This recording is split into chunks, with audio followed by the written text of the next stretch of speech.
welcome to the final edition of the Closed Fist. I am Russ, that's Will, that's Joey. Hey, we've added another power player to the group here. It's the first time for everything. Ivan the Impaler has joined the round table as it has, along with, of course, Dan Murphy from Pro Wrestling Illustrated. Welcome to the event. Glad to be here. I would have been here sooner, but my Uber driver got pulled over and he didn't have his green card. Son of a...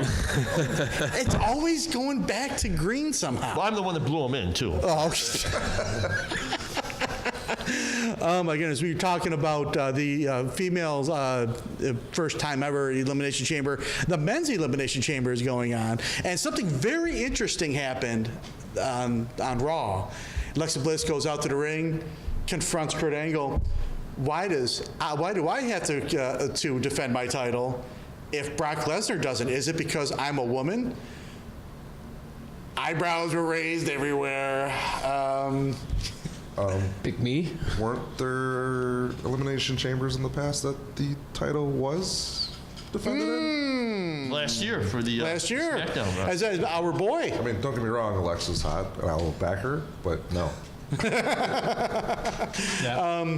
Start with our panel of experts. What is going on there? That Brock Lesnar, not defending the title. Alexa Bliss is.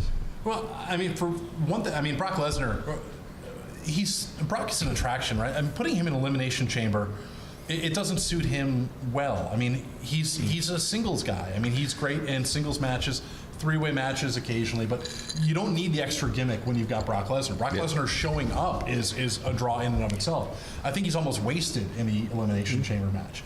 The Elimination Chamber is just a way to kind of cycle somebody else in, make a transitional champion, set the stage, and make sure that your WrestleMania setup is the way you want it. There's really no other purpose. You can put the title on somebody without a long build-up and take it away, like Bray Wyatt, last year.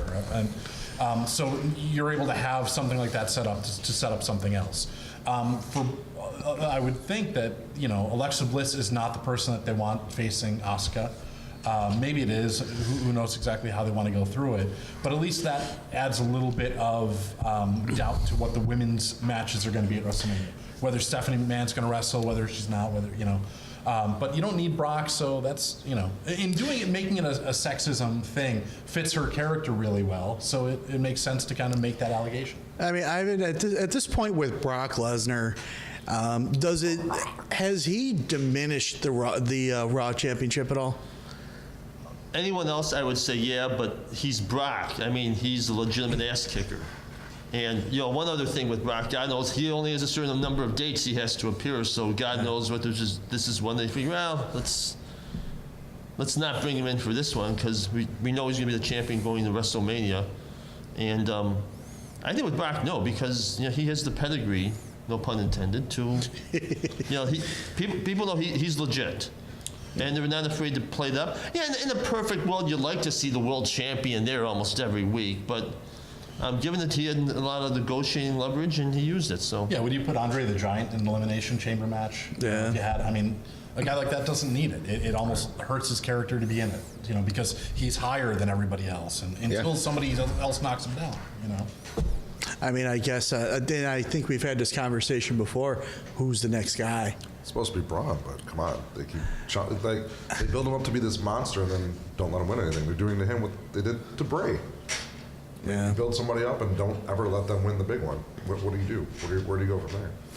Yeah, Bray Wyatt's kind of like a hotly contested, name on the show. Where do you guys see Bray Wyatt at this point? I mean, is it like? Is it to the point now where we're just waiting for him to leave, kind of a thing, or is there a plan for him? I think when they look back, the whole character was misused. I think there's no doubt about that. And really, it was so fresh. And you think about the Shield. I think what was the intermediary pay-per-view between Royal Rumble a couple years ago and WrestleMania, where they had the Shield against the Wyatt family. Yep. And the crowd was popping even before the match was starting. And they built up. And I think with both groups, the Shield, of course, everyone goes to directly. I think with Bray could have been a monster heel. Yeah. Nobody cuts a promo like Yeah. that, man. Now, how good of a worker he is, I'm not one to judge on that. Dan might have a better grasp on that, whether he's a guy you can really build from a wrestling standpoint. But he didn't get enough wins early on. And I'm surprised it took him so long for him to put a belt on him.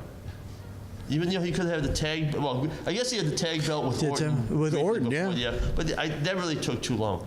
And That was terrible. some guys, you really. I was just thinking this the other day. I never checked. Kind of getting away from it. Who has been on the main roster the longest now without winning a belt? Not talking NXT. Is it Sami Zayn? Is it Eric Rowan? I don't know. No, there's guys like Bo Dallas. True. Yeah. Oh, Dallas, yeah. And guys like that, it doesn't matter. But I think they misused Bray from. Not Almost from day the outset, one. but they never carried it over. Yeah. They never had to transition anything really. I mean, Dan. I mean, we've seen characters come and go in the business and whatnot. I mean, was the Bray Wyatt character maybe too creative for them? No, it was a cool character. I mean, he was a lot of Kevin Sullivan. I mean, Yeah. that's basically it. It was a new version of Kevin Sullivan with his Sullivan's family and whatever. It's been done. He did it really well. He's a good wrestler. I mean, he's not terrible. His timing's great. He's got great agility for a guy his size and his build. But I don't think he really needs to win because the thing is, he can talk himself into any match. I mean. Yep. I know I saw this on Reddit or somewhere recently, but somebody went through and did his win-loss percentage since he did. Yeah, I think I saw that. And they did it through they went through cagematch.net results or whatever, and he has like a 20% win rate. 80% of his matches since coming into WWE have been losses. And the thing is, he can still cut a promo and make you interested in a match. So he doesn't need the wins for credibility. He can still, And I don't think he's going to be a guy that if you give him a lot of wins and you give him the world title, he's not going to be the guy who can go on like Jimmy Kimmel and be your WWE ambassador. He's a really good upper level heel and an occasional title threat. He proved that he could win a title once. He doesn't really need much more than that. Well, I guess here's a bigger question about this may be a bigger question about the pro wrestling business today, and I'll pose this to both of you. Does wins and losses matter? The WWE says they do. I think they do matter, but not as much. And Dan brings up a good point. As long as the Bray character stays hot, Braun doesn't take many pinfalls, but he's a guy who doesn't need the title. I guess maybe Braun is like another level of Bray Wyatt. As long as he keeps kicking ass and tipping over trailers and stuff like that. He's shown he can do the comedy aspect of it recently. The guitar of it. Yeah. It's Braun, I think, is a guy that you can see some variation of feuds between him and Roman Reigns, I guess, for the next 2 years. It'll always be fresh. They found ways to keep Braun fresh, I think. Yeah. Yeah, I mean, The garbage truck. the garbage truck. But literally, he wasn't fresh yet. Not even the same garbage truck. Come on now. Well, I'm just saying, you see, if you bump into Braun Strowman's car, just say you'll pay for it, and then just be on your merry way, whatever. I'm buying a beer here. But is Braun a guy? Do you see wearing a belt at some point, or does he need one at this point? I think that Braun Strowman actually does need a belt because Braun is a guy who I know he's the hot guy right now. I still don't see anything in him. He's big. I know he's big. I remember, I guess when he first came into the Wyatt family as kind of the enforcer, he was kind of like the demolition crush. Yes. Joining demolition. Right? Very good. Like you already had the original group, and then you bring in the new, bigger, younger guy, right? But I remember at the time people were talking about him against Brock Lesnar at WrestleMania, and this is a year or two ago, whatever. And I was just thinking, this guy's nowhere near ready for WrestleMania. I mean, and then I began watching him more critically. Like, what are they seeing in him? And by watching him more critically, I'm like, yeah, he's really bad. Like he looks great, but he's just slow. He rushes things. Like you saw when Brock Lesnar. Right? And told him to slow down because the guy doesn't really know how to work yet. And And I know you can cover a lot of that with what they're, and they've done it by a lot of smoke and mirrors, and he's a strong guy with charisma, and you can make a lot of stuff happen. But if you really want to say, like, okay, this is a guy who's more than a novelty act, he needs to win titles. Yep. Yeah, and I think you brought up a good point. And one of the interviews I've done is one was with C.W. Anderson from ECW days, and I asked him specifically, what do you think is like the biggest problem with younger wrestlers? And he says, one, they work too fast, and two, that they need to slow down. Well, you get younger wrestlers are watching Raw, and they think that's what wrestling is. And it is. I mean, that's what Raw is. But Raw will have 4-minute matches where they have to have a break at this spot to go to commercial. And the pacing of Raw is the pacing of a wrestling TV show. It's not necessarily the pacing of pro wrestling. And if you watch that and like, this is how we need to do it. Get our stuff. 6 false finishes. You do this. We have to have the double down here, and we do this because that's what Raw matches are. That's a small part of the whole spectrum of what wrestling is.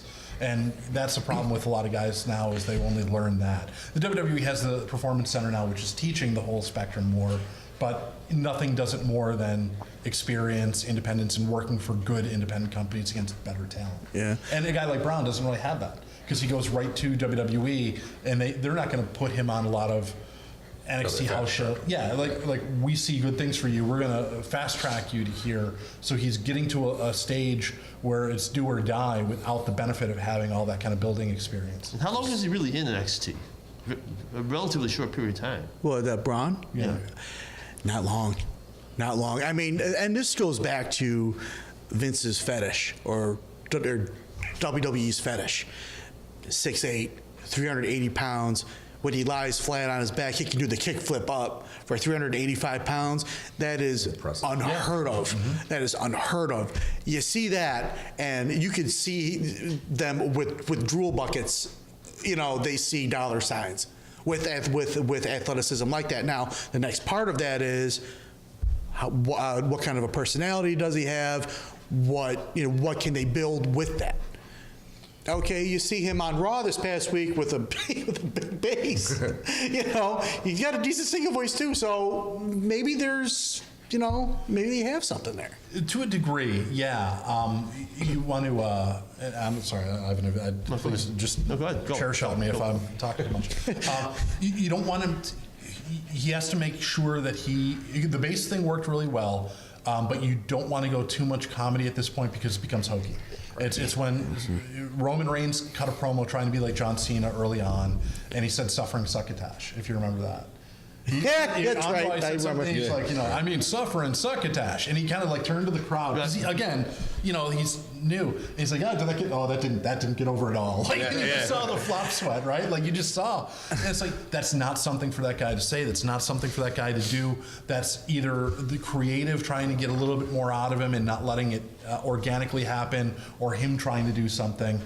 And it set him back, and it kind of exposed him. Admittedly, a small setback, but once you begin to have a monster like Braun, and then you show that he's kind of not a monster and he's got some weaknesses, he's never going to be a monster again.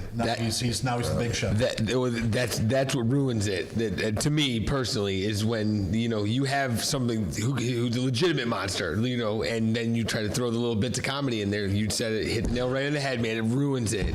Personal opinion. There is the picture of him as a rosebud. Mm-hmm. That's out there.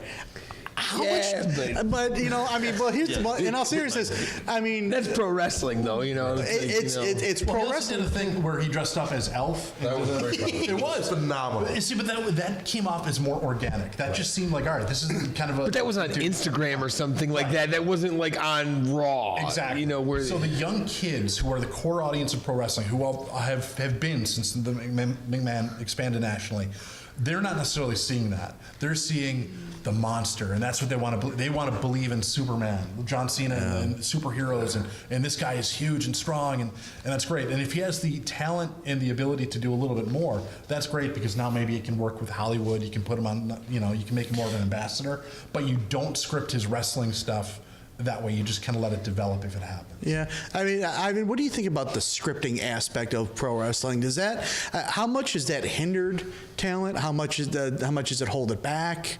Depending, I guess it all depends.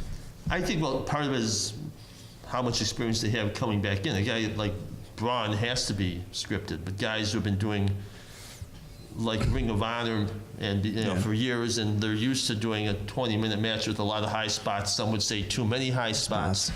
That's where scripting might be good. Some of those guys might come in with bad habits. Yeah, and then you have to tone it down with them.